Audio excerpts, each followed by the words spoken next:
Zelensky Bad News. A loyalty oath to Russia is required of all Wagner mercenaries.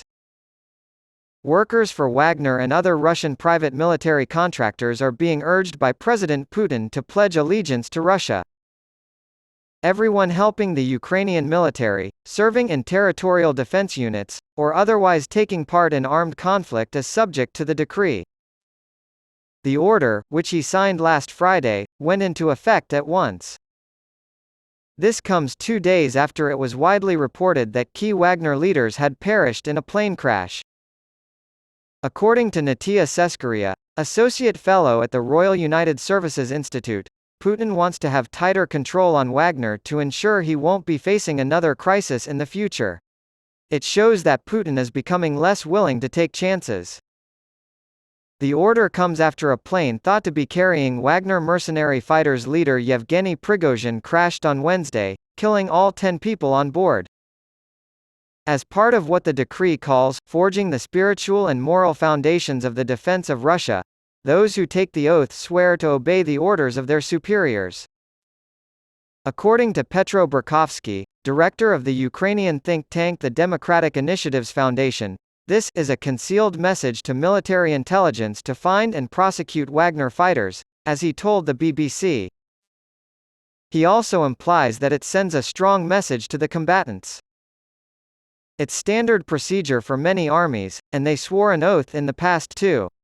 So, this is a message to Wagner fighters. Take the oath and keep your weapons, or give them up. If you don't comply, you'll go to jail. The Russian Defense Ministry gave mercenary groups until July 1 to sign army contracts, just a few weeks before Prigozhin's failed uprising in June. Prigozhin did not want to submit his Wagner group to the ministry's jurisdiction, so he declined to sign. The ministry contract scheme had Mr. Putin's support at the time, and it was the first time he publicly attacked his longtime ally Prigozhin. But how will the lack of a clear leader affect the Wagner fighters? According to Mr. Burkovsky, the Russian armed forces would benefit greatly from having such well-trained and experienced fighters on staff. Aside from their ideology, most of them are lifelong soldiers. They sided with Wagner instead of the massive Russian army due to the special treatment they received from him. I don't think they care where, to whom, or for whom they fight if Putin gives them special treatment. Ms. Seskaria is concerned that Prigozhin's true backers, who refuse to take the oath, will eventually cause trouble. She says, I think the message is very clear, you either follow the rules or end up like Prigozhin. In that sense, it will be effective in the near term. However, Prigozhin had devoted backers within Wagner, and this could pose long-term difficulties for Putin. The Wagner crash site contained flight recorders. Reactions in Russia to the Prigozhin plane crash. After hearing of Prigozhin's death, what will happen to Wagner? Wagner's boss Prigozhin has spent a lot of his life on the edge.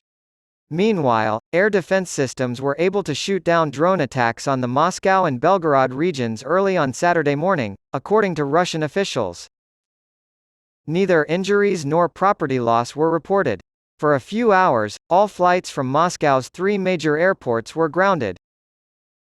According to Governor Vyacheslav Gladkov, 4 people were injured in the Belgorod region that borders Ukraine due to shelling. Russia said the drone attacks and shelling came from Ukraine. Since Kyiv almost never publicly claimed responsibility for the attacks inside Russia, we have heard nothing as of yet.